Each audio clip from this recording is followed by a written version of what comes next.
सरस्वती जी और उनकी बहू रश्मि के बीच एक दिन बहस छिड़ जाती है। आखिर किसका काम ज्यादा आसान है, बहू का या सास का? माँ जी, सास को काम ही क्या है, आपके सारे काम उंगलियों पे तो हो जाते हैं। कुछ भी। हाँ, हिसाब तो उंगलियों पे ही हो जाता है ना।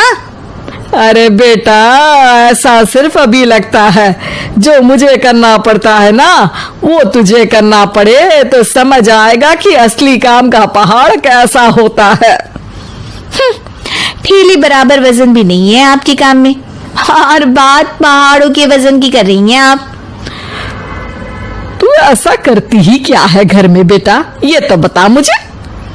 मैं थोड़ी ना कुछ करती हूँ, सब जादू से हो रहा है इस घर में। अरे एक दिन मेरा काम करोगी तो समझ आएगा। Okay okay, shut up. कल से मैं घर के काम करूंगी और तू मेरी जगह हर चीज का हिसाब रखना, ठीक है? ठीक है, ये भी कर लेते हैं। ये सास बहू की डील के बारे में रश्मि के पति अमन को नहीं पता था और ना ही अमन के पिताजी सुरेश जी को। पर गेहूं के साथ साथ जैसे घुन भी पिस जाता है, ये दोनों भी पिसने वाले थे। सुबह अमन उठकर रेडी होता है ऑफिस जाने के लिए, तो पता है उसके कपड़े नहीं निकले हुए हैं। अरे रश्मि, तुमने मेरे कपड़े नहीं निकाले? अपनी माँ से पूछो ना, उन्हीं का काम है ये। अमन अपनी माँ के पास जाता है। अब मेरे कपड़े आज आप देने वाले हो क्या माँ?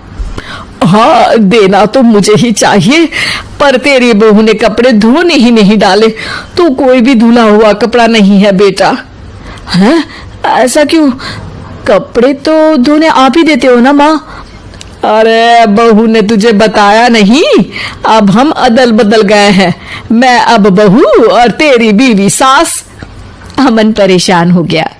वो बिना इस्त्री के कपड़े पहनकर ऑफिस चला गया।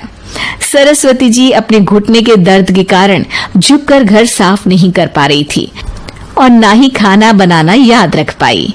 उधर रश्मि पहले ही दिन घर की चाबी घुमा चुकी थी और 300 रुपए का हिसाब अलग नहीं मिल रहा था, पर दोनों का ही घमंड कैलाश पर्वत से भी बड़ा था और दोनों ही खेमे एक दूसरे की बात मानने को बिल्कुल तैयार नहीं थे।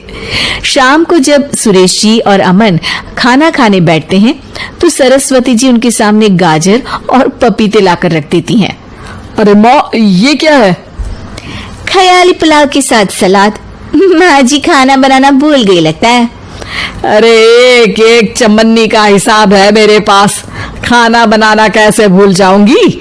ये तो मैंने पढ़ा था कि फल फ्रूट खाने से सेहत अच्छी रहती है, इसीलिए ये ले, एक फल खा ले। रात को सुरेश जी और अमन अपनी मीटिंग बिठाते हैं अकेले में।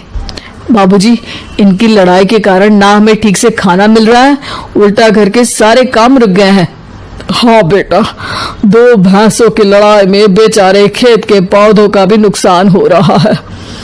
पर पापा, क्या बताऊं आपको, मैंने माँ को इस महीने की 2 तारीख को बिजली के बिल के पैसे दिए थे। आज बिल भरने के लिए मांगने गया तो पता चला कि रश्मि उन पैसों से गैस सिलेंडर ले आई। अच्छा, तो सिलेंडर के पैसों का क्या हुआ? सिलेंडर के तो कोई पैसे नहीं थे बाबूजी, हमारे घर पर गैस की पाइपलाइन लगी है ना। बेटा, इन दोनों का कुछ करना पड़ेगा, नहीं तो अपने घमंड के चक्कर में पूरा घर बर्बाद कर डालेंगे ये दोनों। अमन और सुरेश जी काफी सोच विचार के बाद एक निष्कर्ष पर पहुंचते हैं। रात ही को दोनों अपनी पत्नियों की अलमारी से नई साड़ी निकालते हैं और सुबह जब रश्मि और सरस्वती जी उठते हैं तो देखते हैं कि दोनों पति साड़ी पहनकर चढ़ाव पर सब्जियां काट रहे हैं। अरे ये सब क्या हो रहा है? क्या हो रहा है मतलब? आप दोनों अदल बदल हो सकते हो तो हम क्यों नहीं? अरे क्या मतलब? नहीं नहीं, मेरी भी बचपन से किसी की बहू बनने की इच्छा थी, तो आज से सरस्वती तुम बड़ी बहू, मैं मिडल बहू और अमन छोटी बहू। अरे लेकिन सब घर पर बैठ जाएंगे तो कमाएगा कौन? ये घर कैसे चलेगा? अब वो तो भैया या बाकी लोग जाने, अब हमने भी अदल बदल कर ही लिया है तो कुछ नहीं हो सकता।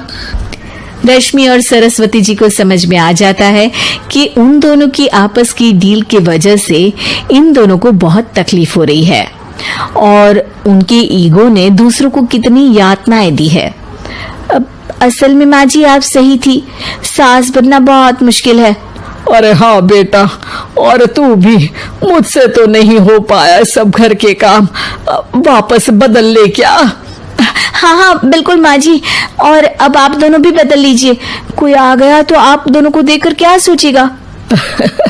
अच्छा है, आप दोनों के समझ में ये बात तो आई, मैं फटाक से कपड़े बदल लेता हूँ। अरे रुक जा बेटा, एक फोटो ले लेती हूँ तेरी, मेरी बेटी होती तो तेरे जैसी ही दिखती साड़ी में। और मेरा फोटो नहीं लोगी?